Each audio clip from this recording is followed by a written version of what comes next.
Les métiers de la banque, ça vous parle? On connaît habituellement le métier de banquier, de conseiller clientèle, mais il y en existe d'autres qui sont à découvrir. Surtout, on sait qu'aujourd'hui, le secteur de la banque évolue beaucoup, notamment à cause du digital.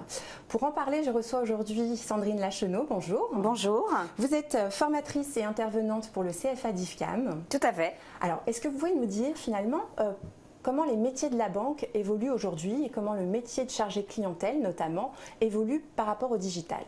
Alors déjà la première chose, c'est l'Internet qui a révolutionné en fait réellement le secteur bancaire et aujourd'hui les attentes des clients.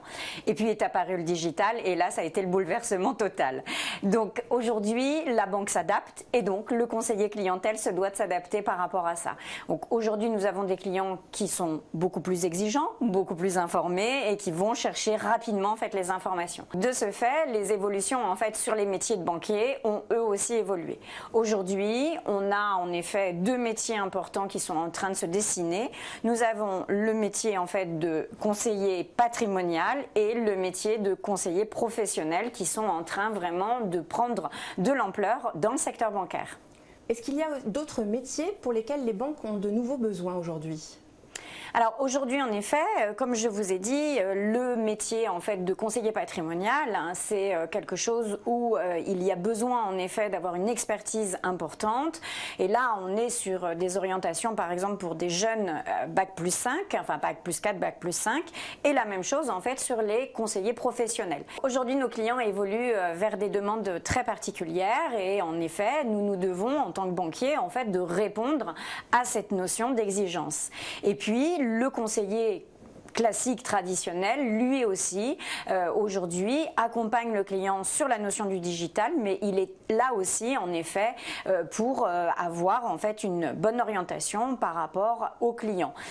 Autre information importante, c'est qu'aujourd'hui, nous avons un secteur qui évolue de manière réglementaire et on est bien d'accord que la réglementation est là pour protéger le client, mais aussi le collaborateur. Donc, on est bien d'accord que le conseiller clientèle, de manière générale et globale, se doit de suivre ses règlements et ses lois. Et donc on parle de métier de la compliance dans ce... Tout à fait. C'est en effet ces notions de règlement et de loi que les collaborateurs se doivent en effet de respecter pour protéger bien sûr le client, mais aussi pour se protéger.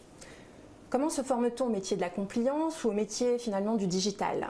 Alors aujourd'hui en fait les chargés de clientèle ou les conseillers clientèle en fait ont à la base en fait une orientation commerciale.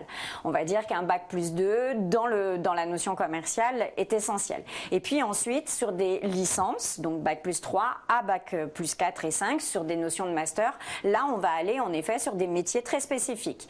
On va aller soit sur un marché lié aux professionnels, soit sur le marché, en effet, lié au patrimonial, comme je vous l'ai dit tout à l'heure. Donc pour résumer, on peut démarrer avec un bac plus 2 ou même directement avec un bac plus 3 finalement, puisque c'est un des standards de recrutement aujourd'hui dans la banque, et ensuite se spécialiser avec un bac plus 5, un master ou une autre formation. C'est exactement ça. En fait, aujourd'hui, l'ensemble des établissements bancaires recherchent en effet une base commerciale, au minimum un bac plus 5, bac plus 3 et ensuite une orientation en effet vers un master.